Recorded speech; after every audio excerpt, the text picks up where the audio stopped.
What's going on today, YouTube? Today we got the Raiders record prediction and season overview. As you can see, we already are on their schedule, but I'm going to talk a little bit about their offense and their defense and the acquisitions and the losses that they had over the offseason. Obviously, you bring in Devontae Adams, the big headliner, probably the biggest move of the offseason, even though I don't think it helps your team that much. Obviously, it's Devontae Adams, it's going to help your team, but I don't think in the grand scheme of the offense gaining speed or gaining ahead on the Chiefs or the Broncos or the Chargers, I don't think it helps that much, as you still have holes in your offensive line. That's essentially what it comes down to. You have holes in your offensive line. I thought that the Alex Leatherwood pick a few years ago was a bust. As soon as they turned in that card, as soon as Roger Goodell announced the card, did not think he was a first round talent at all, and I thought he was more of a guard than a tackle. They're playing him at tackle for some reason. I think they switched him to guard closer to the end of last season, but still, I don't think it was a good pick. Trayvon Mayrig, is that how you say it? Marig, however you say his last name, played well last season, and you obviously had Chandler Jones, still have Max Crosby, still have Jonathan Abram, who I think can be a good player, and then you have the second-year corner that I can't remember his name, Nate Hobbs, I think is his name, who will have another good season and progress in his second year under the same defensive scheme. Over the offense, you obviously have Darren Waller, Hunter Renfrow, Devontae Adams, of course, Derek Carr, Josh Jacobs, and Kenyon Drake. I think those are your main big pieces. Bryan Edwards on offense is still in a wide receiver 3 there, but he is fairly good. Going into their schedule, week 1, I have them losing to the Chargers. Obviously, if you saw the Chiefs video earlier today, you know that I had the Chargers being absolute beast mode this year. I think their acquisitions were the best by far by any team in the league. The quantity and quality of, starters that they got this year, I think will overpower the AFC West and put them on the top. Week 2, I have them winning against the Cardinals. The Cardinals like to play good early, but I think the loss of D-Hop for the first 6 games and the acquisition of Devontae Adams pushes them over the Cardinals, as the Raiders offense will be better than Chargers defense. I still think they're going to miss Chandler Jones a lot. This is Chandler Jones' revenge game. But the Chargers, other than Budda Baker, really don't have any defensive stars. Isaiah Simmons is supposed to be going into a new position. Don't know how much that's going to help him. He was a beast coming out of Clemson, but so far in his NFL career, the first 3 years have not been good. Also, the Cardinals do not have a good track record of allowing athletes to play to their best ability. Look at Hassan Reddick, look at Isaiah Simmons, and now look at Zaven Collins. All 3 were athletes coming out of college, and now all 3 have not. Hassan Reddick's on his 3rd team, I believe. He might be on his 4th. I think it's his 3rd team. Isaiah Simmons is in year 3, and nobody, he was one of the craziest athletes coming out of college when he was in the pre-draft process. Now, Zaven Collins last year did not have a good year. So, on to week 3, though. I have the Titans picking up a game over the Raiders.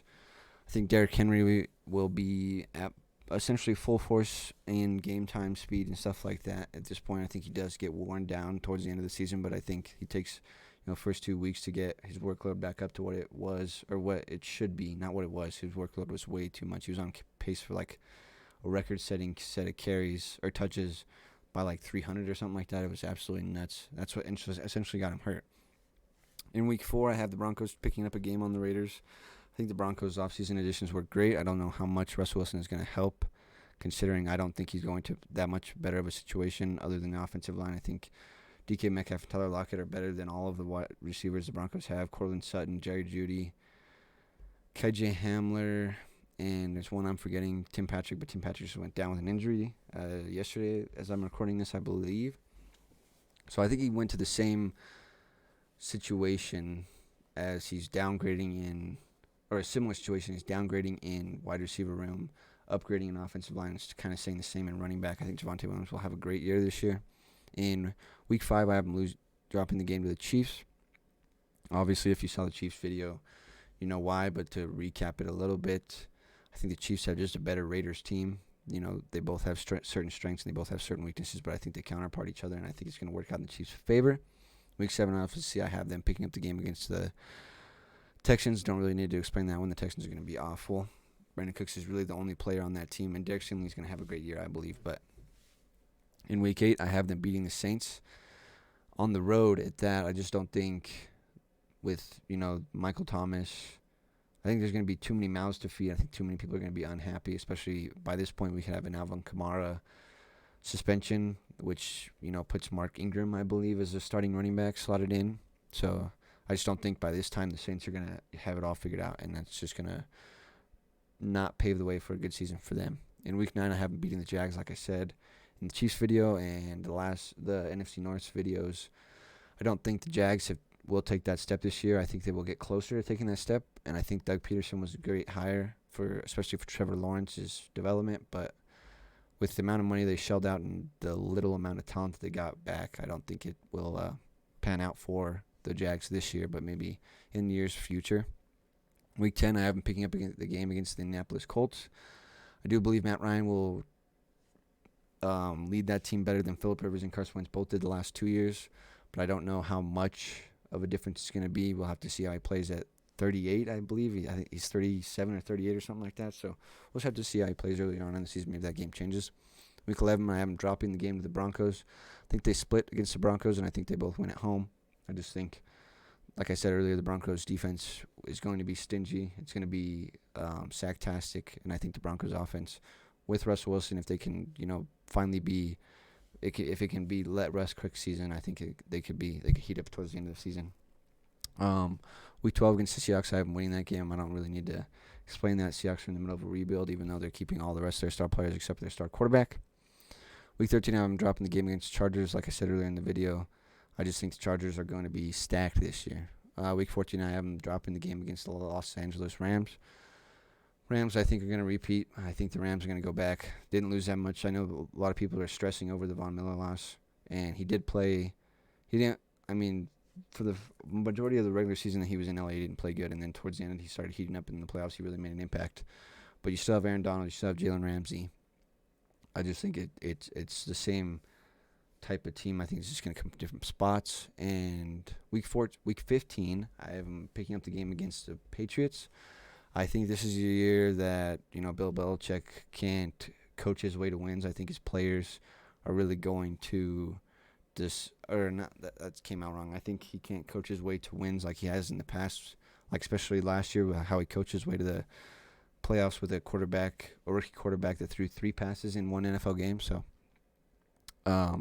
week 16, I have him picking up the game against the Pittsburgh Steelers. I think at this point, the Pittsburgh Steelers are out of it. I think they're just, trying to see what kind of players they have. I believe Kenny Pickett probably starts by this point in the season if they do, as I predict.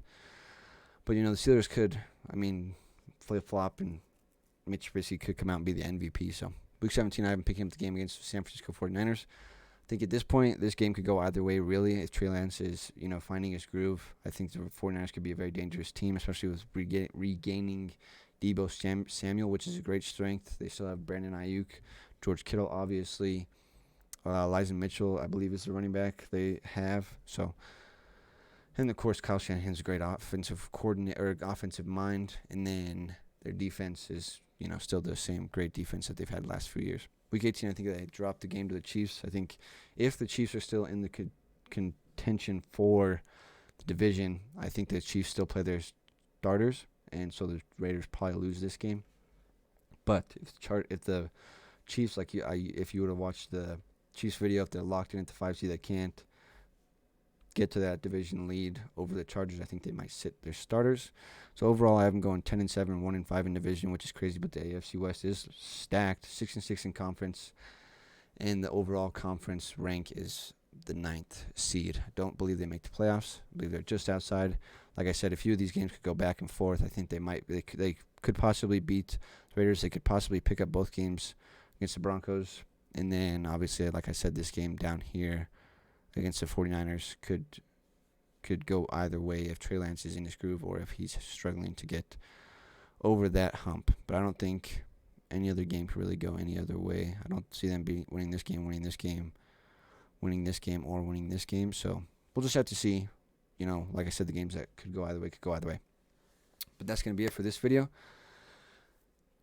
Today will be Tuesday. This will be posted at 1. So on Thursday at 11 and 1, be sure to watch out for the Denver video and the Chargers video. I'm excited for the Chargers video to talk about all those additions that they got to their team. And, of course, the Broncos made a lot of additions as well. So make sure to hit the like button. Make sure to hit the subscribe button. Help the channel grow. And make sure to comment down below what you think I missed on and what you think I hit on. What I hit spot on. Oh, my Lord, I messed that up. It was such a good outro. Peace.